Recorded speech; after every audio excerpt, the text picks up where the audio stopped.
labas tayo. Kasi pag nakita ko sa IG, maganda naman. Heat chain. Hi, Hector, let's go. Oh, mamimiss natin talaga tong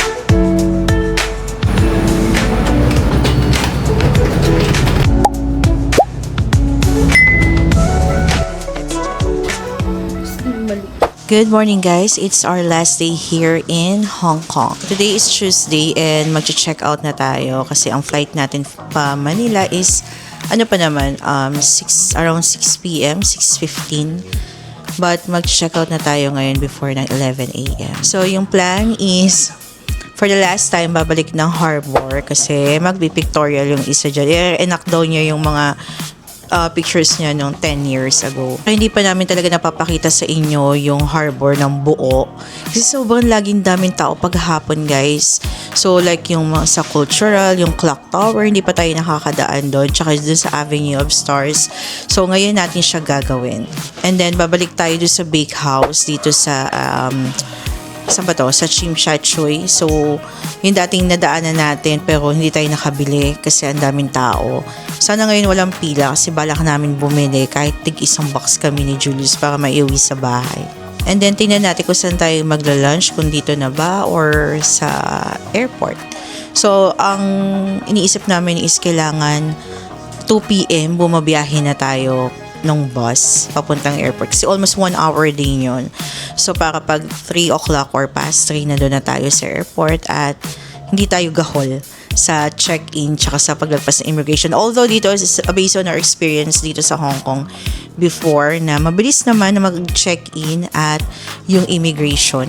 Dito sa hotel wala namang naging aberya pa ulit. Hindi tulad ng first night, di ba? Ng first night parang nakwento ko na nag-a-alarm yung pinto kahit ilock mo na or dito sa pag nandito ka sa loob tapos i-close mo yung door at ilalak, nag-a-alarm siya. Tapos na-experience din namin yung key card pagbalik namin ng hotel ng first night galing tayo sa harbor is ayun yung mag-unlock or hindi gumagana yung key card.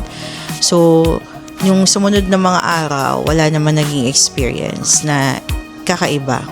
Although ang honest review ko lang is bukod sa luma na yung yung hotel, yung amoy niya, tsaka yung honestly yung kama hindi ganoon kalinis. Kaya kung if you have a budget naman talaga for a hotel, maybe you can look for other hotel na pero ang ganda ng area dito sa ng hotel na to sa Tsim Sha Tsui. Katabi siya ng Chongqing Mansions, ng Mirador, tapos malapit siya sa lahat. Talagang nasa sentro talaga siya dito. At kung ang hanap nyo is malapit sa harbor, parang 2 minutes or 3 minutes away lang na walking distance sa harbor. So isa to sa mga magagandang location or hotel na may magandang location talaga. So sa amin parang medyo okay naman kasi parang as in pag uwi mo, tutulugan mo na lang naman talaga eh. So, hindi kami nag-stay dito masyado ng matagal. Tapos maaga na tayong umaalis, diba? Like, 8 a.m. or 7 a.m. umaalis na tayo papunta sa mga ibang destinations. And then pag uwi, matutulog na gabing-gabi na. Pero maraming other hotels dito sa Tsim Sha Tsui. Yun nga lang medyo mas pricey kisa dito sa Orient or Imperial Hotel. Nakuha pala namin tong hotel guys sa Klook, around 5,200 all in na yon kasama yung taxes and kung anumang mga charge sa Klook. So nasa 5,200 pesos siya per night and good for 2 na. So nakita niyo naman 'di ba yung neighborhood, malapit siya doon sa may mga 7-Eleven. Tapos sa tabi dito may Fairwood na I'm not sure kung ano ba siya ng Hong Kong. Parang fast food, so hindi ko pa nakita pero katabing-katabi lang talaga. Sa maraming restaurants dito. Then sa tapat dyan pagtawid, di ba may mga bilihan ng mga souvenirs, doon tayo bumili ng mga ref magnets. So tas may I-Square Mall dyan sa tapat, pagtawid lang din. Pero dito guys, okay yung CR nila for me or yung yung washroom nila. Kasi although walang bidet, dito naman talaga sa Hong Kong, kahit sa hotel, kahit medyo magandang hotel, wala talagang bidet. But yung shower, yung water, pero tas malinis din naman yung CR nila. So it is currently 10:06, lalabas na tayo at mag-check out. Tapos guys pala, yung experience namin sa kasi first time namin sa Terminal 1 and first time din namin sa AirAsia na international. Though siguro mga 10 years ago, more than 10 years ago nakapag AirAsia na kami, pero domestic lang sa papunta ng Palawan. But first time natin mag AirAsia international. So based on our experience, medyo mahigpit sila when it comes to pagkikilo ng mga bagahe. Kasi sa Cebu Pac parang based on our experience sa Cebu Pac, hindi na nila kinikilo yung hand carry. So dito sa AirAsia, kinikilo talaga nila yung hand carry. And then tinanong kami kung meron kami yung power bank. So sabi namin yes. Tapos pinalabas sa amin kasi yung power bank bawal talaga siyang i-check-in, kailangan na sa hand carry niya siya. So pinalabas sa amin yung power bank, tapos check ni ate, sinipat-sipat niya yung power bank namin kung okay ba siyang dalhin. And then pinagsabihan kami na yun nga, bawal gamitin yung power bank habang nasa loob ng plane. Tapos dun sa NAIA Terminal 1, meron pa sila doon na pags na lounge. Alam ko talaga, hindi na talaga pwede yung mga credit card holders sa pags. Unlike before, di ba? Yung mga, pag yung credit card nyo pasok sa pags, makakapasok kayo. So parang hindi na namin in-expect. Tapos nadaanan lang namin. Pagkita ko, parang nakalagay doon, we accept credit cards, ganyan-ganyan. Tapos yung kung pasok yung credit card mo, yun, pwede. Nakapasok kami ni Julius ka nung, doon tayo sa Terminal 1. Dito na tayo guys sa harbor at mas clear yung sky ngayon in fairness. Compared sa mga nakakaan. Diba? Yun nga lang, medyo makulimlim banda doon, Pero ang ganda na. Ang ganda talaga ng harbor. Ito talaga yung binabalik-balikan natin sa Hong Kong, no? Nahanap ni Julius yung niya, yung same spot 10 years ago kung saan may picture siya. Gusto niyang gawin ulit ngayon after 10 years. So, i-upload na lang namin yun sa IG ng Mr. and Mrs. Snow.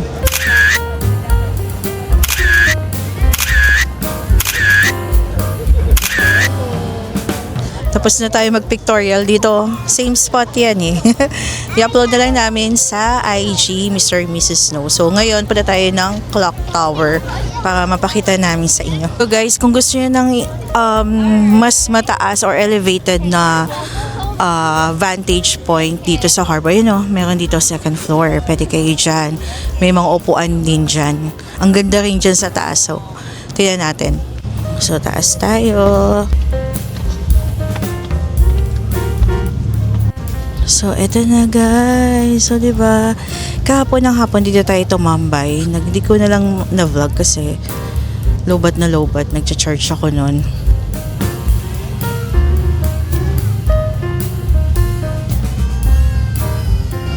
Tapos, yun yung clock tower.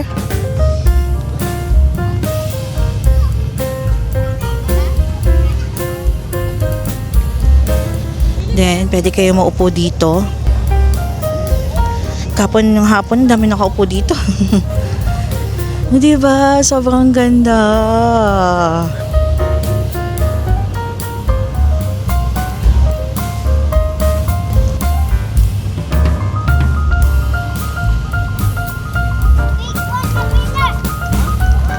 Medyo makulimlim lang ngayon. Pero ito, so last view bago tayo umuwi. Bago umuwi at bumalik sa katotohanan, magtatrabaho ulit.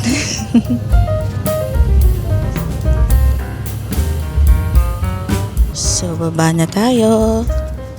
Maganda magpunta dito ng morning kasi wala masyadong tao. Pag hapon kasi kahit weekday pa, ang daming tao. Yan. Dati guys dito, wala yung mga na yan, yung mga nasa gitna na violet na yan. As in, blanco lang yan, puro puno. Tapos ang view mo lang yung clock tower. Closer look ng clock tower.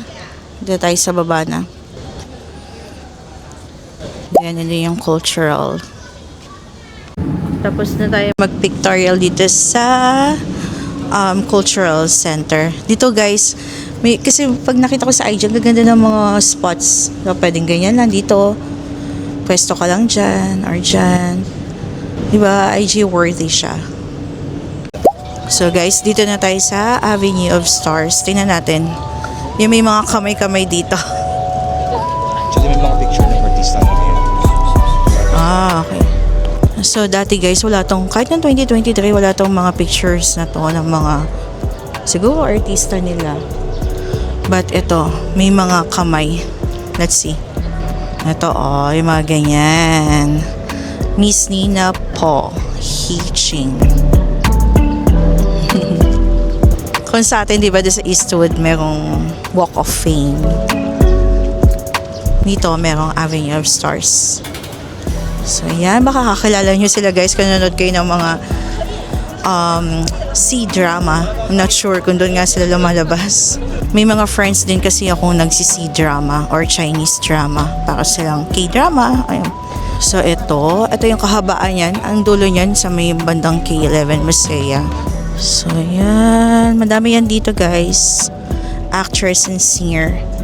Si Miss Dini. Andit lang na kamay niya, no?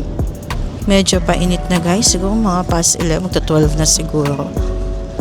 Tama, kahit walang araw, maninsangan. Dito na tayo sa may bandang K11 Musea. At hanggang dito, may mga hands pa rin ng kanilang mga artista. So guys, dito sa mga ganyan, pwede kayong maupo. Tapos na tayong kumain, guys. Sa Jollibee lang tayo kumain. Kasi itong si Julius, hindi ko alam kung anong gustong-gusto niya sa Jollibee ng Hong Kong. So now, it's currently 11:30 at pupunta tayo ng bake house para mag-try na bumili ng egg tart.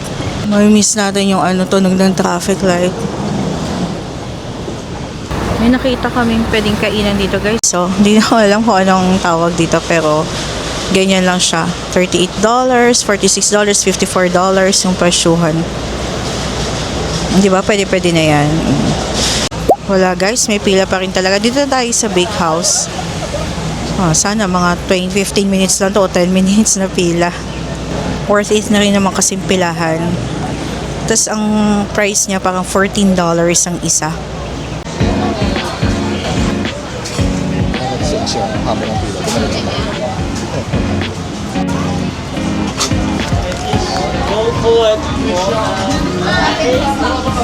Hi, egg tart, please. How many? How many pieces in one box? 6 in a box. 2 boxes, please. It's okay. Anything else? Thank you. Any coffee or drinks? No, thanks. Nakabili na tayo, guys, sa bake house at ngayon pupunta tayo ng hotel ulit para kunin natin yung mga bagahe natin. Tapos sasakay tayo dito ng A21 na bus papuntang airport. Let's go. Mamimiss natin talaga tong na to.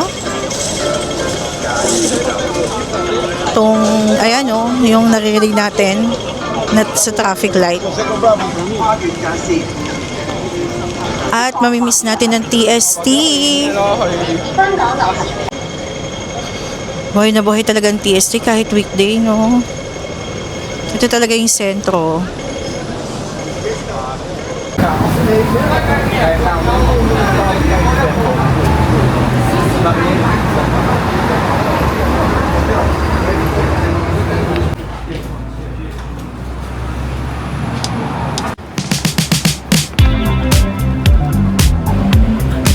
So guys, yung sakayan ulit ng bus, A21 pabalik ng airport. So sobrang lapit lang yan sa hotel natin. Tatawid lang kayo from Chongqing Mansion. And then walk lang, as in like 100 meters, 200 meters, ganun lang. Tapos hanapin nyo yung sign na yan na A21. So every 10 minutes makakaroon ng bus papuntang airport.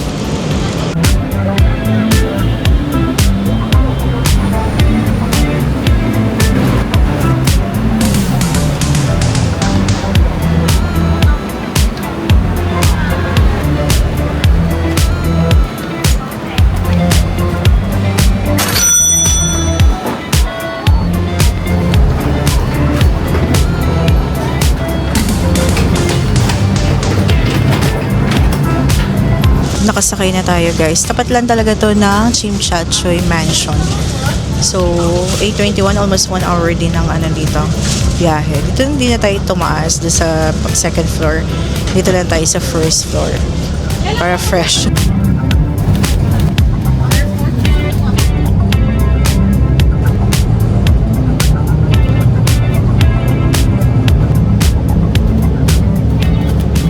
Let's say goodbye to Hong Kong. Wala pang clock, 2:30 pa lang siguro. Then, let's check kung bukas na yung check-in. By the way, yung departure nila ay nasa Terminal 1.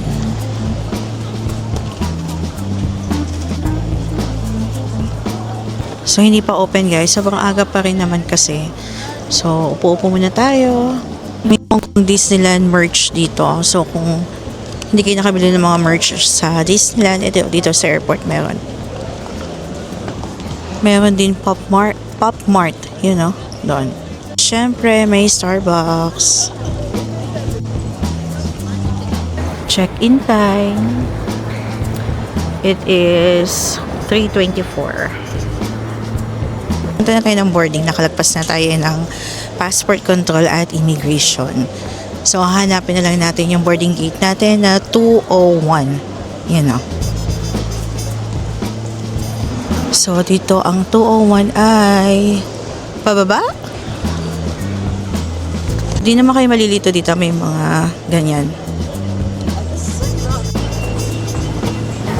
So, kaliwa daw. Sa baba pa.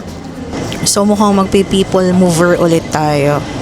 Kasi yan o, dito tayo pinapupunta nung direction. So guys, yan lang titignan nyo. For example, tayo 201 sa pinaka last na stop. Pag yung stop nyo 40 to 80 sa bandang gitna, yung pangalawa.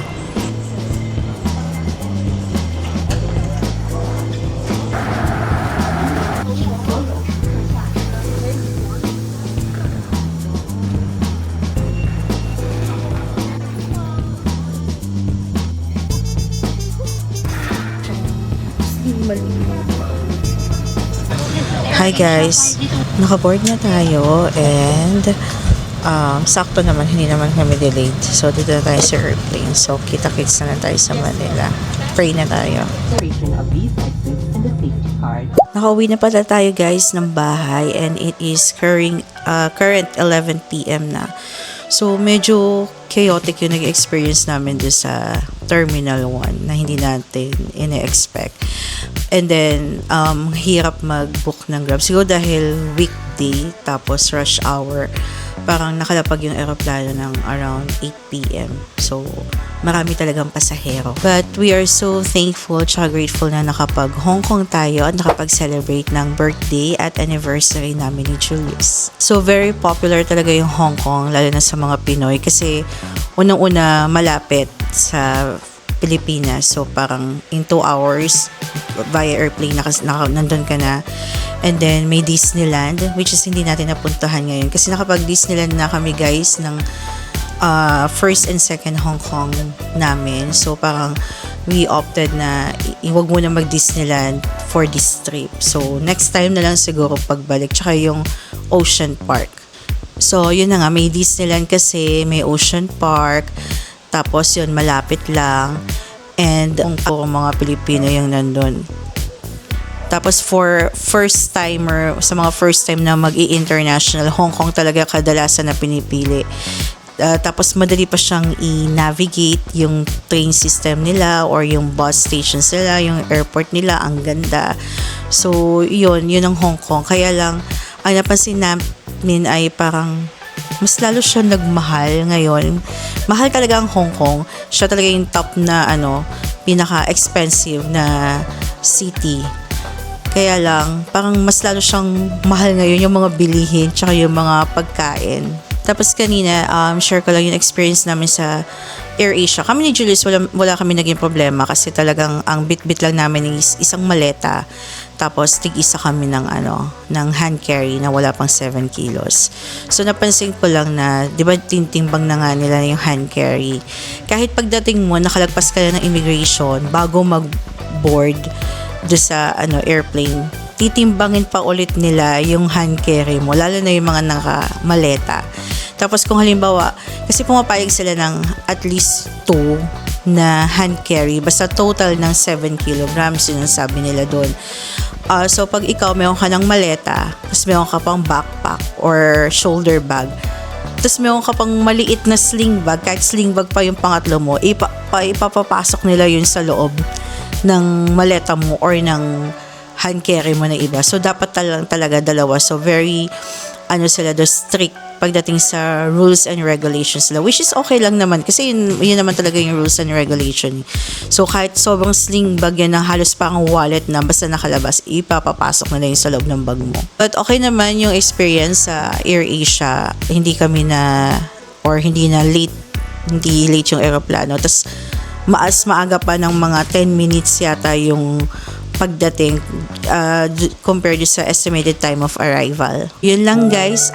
Maraming salamat sa panonood ng Hong Kong vlog series at sana makabalik pa tayo ng Hong Kong in some other time at try na natin doon next time mag Disneyland at Ocean Park. So maraming salamat sa panonood. Please subscribe to our YouTube channel tsaka follow na rin sa Instagram ng Mr. and Mrs. Snow.